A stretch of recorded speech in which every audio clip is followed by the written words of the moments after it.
ध्यान देंगे बच्चों, एप्लीकेशन बायोसेवर्ट लॉ के बता रहा हूँ, कई सारे एप्लीकेशन बताऊंगा मैं। वैसे तुम लोगों के सिलेबस में 2 ही है, ठीक है। फर्स्ट एप्लीकेशन है magnetic field due to an infinite long straight current carrying conductor. मतलब ये मेरे पास कोई वायर है जो कि इनफाइनाइटली लॉन्ग है और स्ट्रेट है, राइट। और इस वायर जिसमें आई करंट आपकी जा रही है, इस वायर से आर डिस्टेंस पर, ये बेटा ये कोई पॉइंट है, ये आर डिस्टेंस पे है ये, ठीक है। आर डिस्टेंस पर ये कोई पॉइंट है पी, जिस पॉइंट पर आपको मैग्नेटिक फील्ड फाइंड करना है।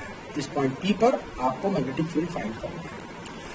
अगर मैं इस पॉइंट को ओरिजिन मान लूं, तो जैसा कि बायोसेवर्ट लॉ से करना है आपको, तो बायोसेवर्ट लॉ जो आपको बताता है वो किसी एक छोटे से करंट एलिमेंट आइडियल की वजह से किसी पॉइंट पी पर मैग्नेटिक फील्ड बताता है, और वो उस मैग्नेटिक फील्ड की वैल्यू कितनी होती है, जितनी ये लिखी है, राइट नो। अच्छा, तो इससे मैं एल डिस्टेंस पर, ये एल डिस्टेंस है, ये एल है, राइट। यहां पर मैं एक छोटा सा करंट एलिमेंट, ध्यान दीजिएगा ये बहुत ही छोटा, 1 माइक्रोन या 1 माइक्रोमीटर के बराबर लगभग ये डिस्टेंस होगा। ये एक करंट एलिमेंट है आइडियल, जिसका इस पॉइंट पी से जो पोजीशन वेक्टर है वो है वेक्टर आर। तो इस पॉइंट पी पर इस छोटे से करंट एलिमेंट की वजह से जो मैग्नेटिक फील्ड पैदा होगा, जो प्रोड्यूस होगा, उसकी वैल्यू भी बहुत छोटी सी होगी, और वो होगी डीबी। डायरेक्शन तो आप लोग समझ ही गए हैं, मैंने अभी भी बताया था आपको, ठीक है, कि अगर आप नहीं, इस वायर को ऐसे, इस वायर को मैं बाहर निकाल दे रहा हूं, अभी पेज ऐसे है अभी, राइट। तो मैग्नेटिक, अब मैं सीधे हाथ से इसको पकड़ रहा हूं, अंगूठा करंट की डायरेक्शन में, जैसा कि इसमें है करंट। तो ये जो उंगलियों की जो कर्लिंग है, ये जो सर्कुलर कर्लिंग आपको दिखाई दे रही है, ये क्या है? ये मैग्नेटिक फील्ड की मतलब डायरेक्शन है। किसी भी पॉइंट पर अगर आपको मैग्नेटिक फील्ड निकालना है तो उस पॉइंट पर टेंजेंट लाइन ड्रॉ कर लीजिए। तो ध्यान दीजिएगा, इसका हाफ सर्कल तो ऐसे है और हाफ सर्कल इसके नीचे है, राइट ना। तो इस जगह पर जो मैग्नेटिक, या फिर आप डीएल क्रॉस आर से भी निकाल सकते हो, दोनों तीनों तरीके बता दिए मैंने, तो किसी से भी निकाल लो। तो इस जगह पर जो मैग्नेटिक फील्ड की जो डायरेक्शन है वो वर्टिकली डाउनवर्ड जा रही है, राइट। और जो वैल्यू है इसकी, वो बायोसेवर्ट लॉ के according dB is equal to होगा mu not upon 4 pi. Mu naught is the permeability of free space, यानी इसके सराउंडिंग जो भी मीडियम है, इस वायर के सराउंडिंग जो भी मीडियम है, वो medium magnetic lines of forces को चलने की कितनी परमिशन दे रहा है, वो है उसका, इसका मतलब म्यू नॉट का मतलब ये है। तो mu not upon 4 pi I dl cross R upon R cube, right. Direction आपको निकालने के 2-3 तरीके हैं, यहां पर मैंने बता दिया डायरेक्शन क्या होगी। तो मैग्नीट्यूड कितना होगा, यानी कि dB का मैग्नीट्यूड, या फिर सिंपली आप dB भी लिख सकते हो, वो आ जाएगा mu not upon 4 pi I dl cross R, dl a cross b is equal to किसके होता है, ab साइन थीटा के ना। तो ये हो गया dl into R into sine of angle between them. तो ये हो गया dl की डायरेक्शन, ये हो गया r की डायरेक्शन। तो दोनों के जो बीच का जो एंगल है वो ये है थीटा, ये sine theta upon R cube. ये एक r से एक आर स्क्वायर टाइम कैंसिल हो जाएगा ये, ठीक है।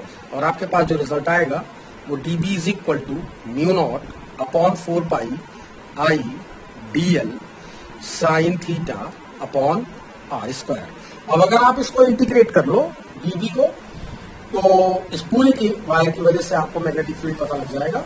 लेकिन इसको इंटीग्रेट करने में एक दिक्कत है। देखो ध्यान दो कि जब भी आपको इंटीग्रेशन कराया जाता है तो किसी एक सिंगल वेरिएबल के रेस्पेक्ट में कराया जाता है। जैसे मान लीजिए कि आप इंटीग्रेट कर रहे हो किसी फंक्शन को, ये है आपके पास एक्स स्क्वायर dx को आपने इंटीग्रेट किया, या log x प्लस 1 को आपने इंटीग्रेट करा x के रेस्पेक्ट में, या e raise to power x plus 5 या 2x प्लस 5 dx को आपने इंटीग्रेट कर रखा है, राइट, इसको भी x के रेस्पेक्ट में। कहने का मेरा मतलब यह है कि आप जो इंटीग्रेट करते हो एक सिंगल वेरिएबल के रेस्पेक्ट में करते हो, सिर्फ dx, ये जो फंक्शन है वो भी x का ही है। लेकिन यहां पर वेरिएबल्स कई सारे हैं, तो वो जो कई सारे इंटरसेंस की होती है उनको ध्यान से देख लो। अगर मैं अभी तो इस dl की वजह से यहाँ पर मैग्नेटिक फील्ड कितना, वो तो एग्जैक्टली इतना है जितना ये लिखा हुआ है, लेकिन इस पूरे वायर की वजह से कितना होगा, तो पहले मैं इस dl को छोड़ के अब इस dl की वजह से निकालूंगा। तो अगर ये dl यहाँ पर ना होके अगर यहाँ पे होता तो ये r की वैल्यू थोड़ी सी इंक्रीज हो जाती। अगर ये dl यहाँ पर पहुंच जाता तो ये जो थीटा की वैल्यू, सॉरी, ये थीटा की वैल्यू थोड़ी और इंक्रीज हो जाती, राइट ना, और ये थीटा की वैल्यू और इंक्रीज होगी। कहने का मतलब ये कि जैसे जैसे ये dl आपका वेरी करेगा वैसे वैसे इस r की वैल्यू और प्लस इस थीटा की वैल्यू, दोनों ही चीजें आपकी वेरी कर रही है। ध्यान दीजिए, अब यहाँ पर r की वैल्यू इतनी है, थीटा इतना है, राइट ना, यहाँ पर r की वैल्यू इतनी है, थीटा इतना है, ठीक है।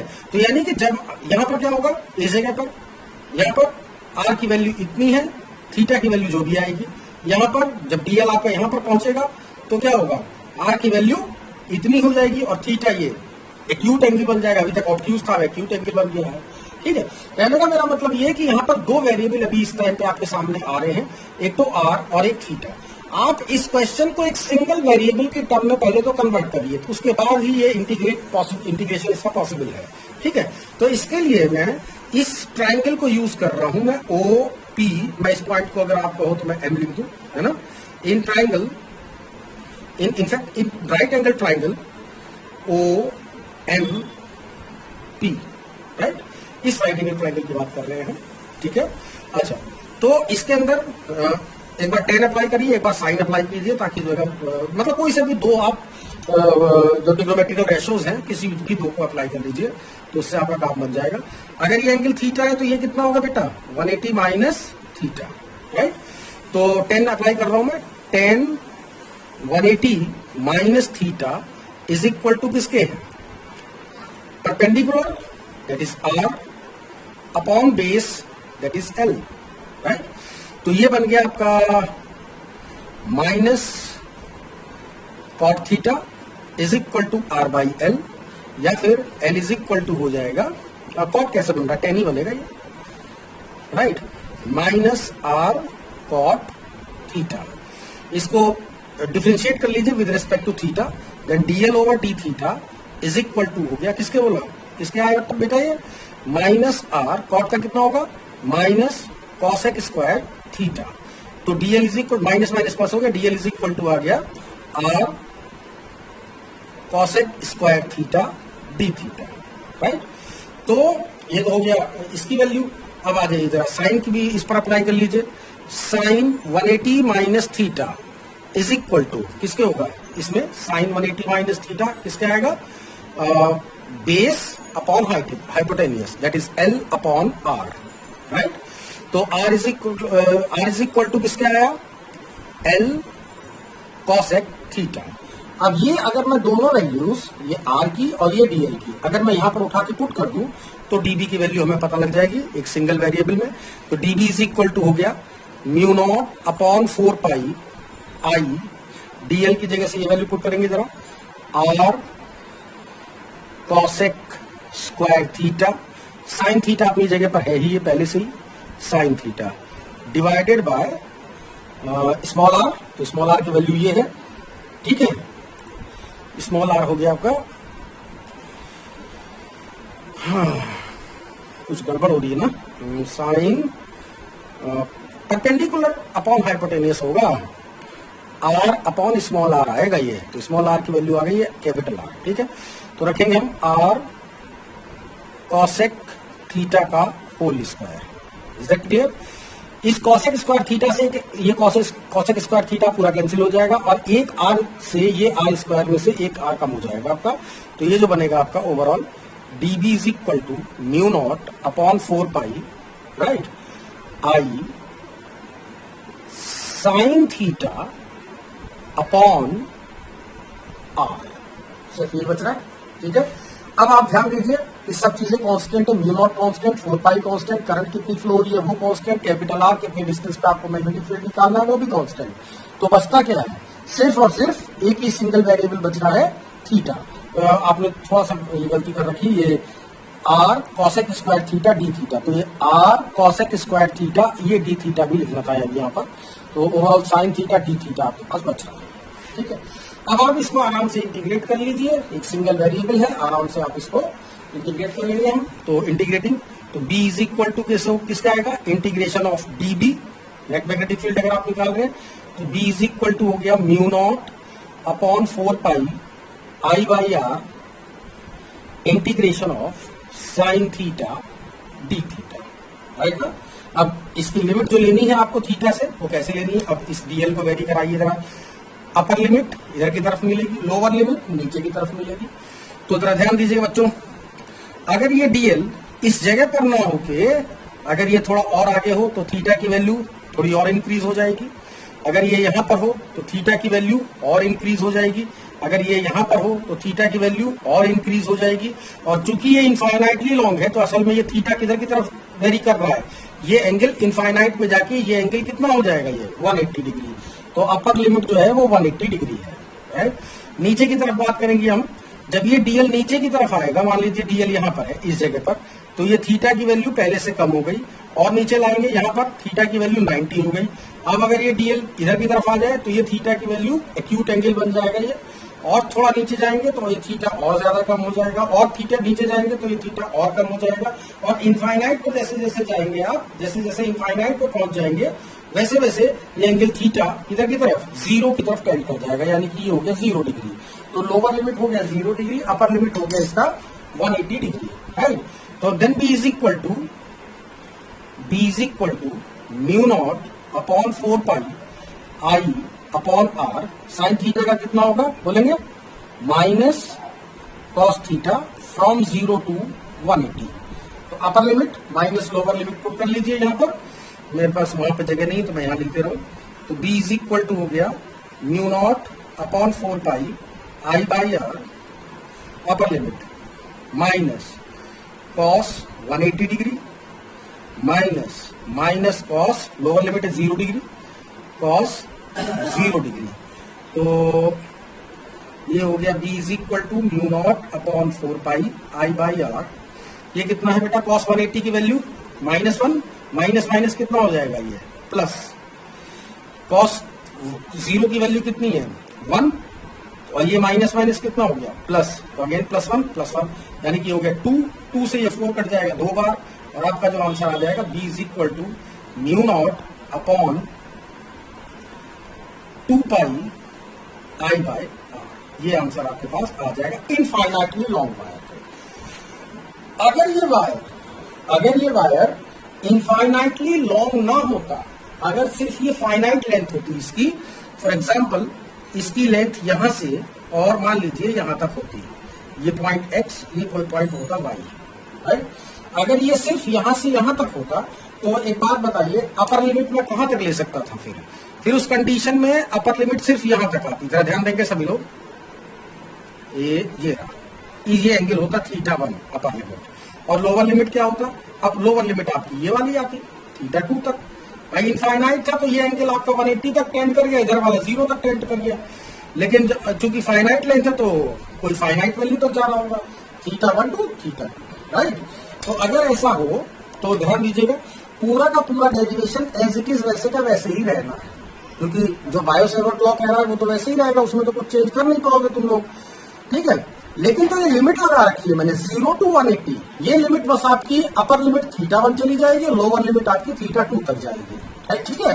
तो अगर आप ऐसा कर लो तो B इज इक्वल टू किसके आ जाएगा, मैं पन्ना पलट के दिखाता रहूंगा अभी आपको। B इज इक्वल टू आ गया mu not upon 4 pi I by R, right. Integration of sine theta D theta, कहां से, θ1 टू θ2, किसके लिए, for finite length of current carrying wire, ये फाइनाइट लेंथ के लिए जाएगा। तो अगर आप करेंगे तो b इज इक्वल टू किसके आएगा, mu not upon 4 pi I by R, ये हो गया माइनस कॉस थीटा, और लिमिट रखेंगे आप फ्रॉम थीटा 1 टू थीटा 2, तो b इज इक्वल टू हो गया mu not upon 4 pi I by R, upper limit put करेंगे minus cos theta 2 minus cos theta 1, तो ओवरऑल जो आंसर आ जाएगा आपके पास mu not upon 4 pi I by R cos theta 1 minus cos theta 2। ठीक है, तो ये आपके पास रिजल्ट आ गया फाइनाइट लेंथ के लिए। आमतौर पे क्या होता है कि ध्यान दीजिएगा, जो सिलेबस में जो डेरिवेशन जो आएगा, डेरिवेशन इनफाइनाइट लेंथ के लिए ही आता है। डेरिवेशन हमेशा जब भी देगी सीबीएसई तो वो इनफाइनाइट लेंथ के लिए ही देगी, लेकिन न्यूमेरिकल्स जो होते हैं वो इनफाइनाइट लेंथ के लिए भी आते हैं और फाइनाइट लेंथ के लिए भी आते हैं। तो इसलिए फाइनाइट लेंथ का जो फॉर्मूला है उसको हम लोग एक फॉर्मूला बस आपको याद रखना पड़ता है, इससे ज्यादा कुछ नहीं करना आपको। ठीक है, वैसे मैं इस इक्वेशन को मैं थोड़ा सा चेंज करना चाह रहा हूं। अगर ये हमें क्वेश्चन में अगर हमें ये एंगल नहीं दे रखा है, आमतौर पर हमें ये वाले एंगल देते हैं, ये फाई 2 और ये फाई 1, राइट ना, ये फाई 2 और ये फाई 1, ये दो वैल्यूज दी रहती है हमें न्यूमेरिकल जब आप लोग करते हो तो। ठीक है, तो आप जरा ये वैल्यू को यहाँ पर कन्वर्ट कर लीजिए। तो इस ट्राइंगल की बात करेंगे हम, इस राइट एंगल ट्राइंगल की, ये वाला मेरा हाथ देखिए जरा, ओ एक्स पी, राइट ना, तो ये एक्सटीरियर एंगल है, इज इक्वल टू होगा sum of the interior angle, that is phi 2 और ये 90, राइट ना। तो थीटा 1 इज इक्वल टू किसके होगा, फाई 1 प्लस 90, और इसकी वैल्यू कितनी आ रही है इस वाले राइट एंगल ट्राइंगल से, जरा देखेंगे, sum of these 3 angles must be equal to 180 degree, यानी थीटा 2 प्लस 5, अच्छा ये थीटा 1 है, अच्छा भैया ये थीटा 1 ले लो यार, ये गड़बड़ हो गया, ये थीटा 1 ऊपर ले रखा है, थीटा 2 नीचे ले रखा है, तो फाई 1 यहां ले लो और फाई 2 ये ले लो। ठीक है, तो एक्चुअली ये फाई 1 हो जाएगा, सारा का सारा गड़बड़ हो गया। अपर लिमिट हो गई इसकी थीटा 1, लोअर लिमिट हो गई इसकी थीटा 2, राइट। तो ये हो जाएगा अपर लिमिट थीटा 1 और ये हो जाएगा थीटा 2, ये हो गया थीटा 2 और ये हो गया थीटा 1। चलिए ठीक है, वैसे इससे कोई फर्क नहीं पड़ता है, बस केवल ये है कि बस मैंने सिमेट्री को सही करने के लिए मैंने ऐसे करा है, क्योंकि यहाँ पर थीटा 1 ले रखा था, तो इसको यहाँ पे फाई 1 कर दिया, यहाँ पे थीटा 2 है तो यहाँ पे फाई 2 कर दिया मैंने, ठीक है ना। अच्छा, तो ये थीटा 1 इज इक्वल टू हो गया, एक्सटीरियर एंगल हो गया फाई 1 प्लस 90, तो थीटा 1 इज इक्वल टू हो गया फाई 1 प्लस 90, ये ठीक लिखा है। इस वाले पर आइए जरा, इस वाले पे एक यहाँ देखेंगे, ऐसे देखो, थीटा 2 प्लस फाई 2 प्लस ये वाला एंगल 90 इज इक्वल टू किसके होगा, 180 degree. Then phi 2 is equal to किसके आ गया, 90 माइनस थीटा 2, राइट। तो जब आप ये वैल्यू यहां पर पुट करोगे, then b is equal to mu not upon 4 pi I by R cos कितना हो गया, 90 माइनस फाई 2 माइनस ये कितना हो गया, 90 प्लस 5। ध्यान दीजिएगा, कॉस लिखा हुआ है यहाँ पर, कॉस थीटा 1 की जगह पर मैंने क्या प्लेस कर दिया है, ये वैल्यू, थीटा 2 की जगह पे क्या प्लेस कर दिया है, ये वाली वैल्यू, ठीक है ना। तो कितना बन गया ये, b is equal to mu not upon 4 pi I by R, right. ये कितना बन गया साइन, ये भी कितना बन गया माइनस साइन, राइट ना,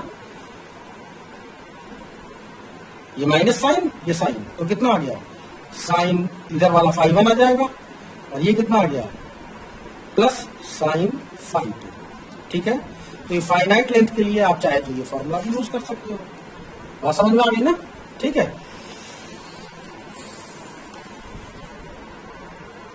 अभी मैं इस एप्लीकेशन पर मैं न्यूमेरिकल कराने जा रहा हूँ आपको।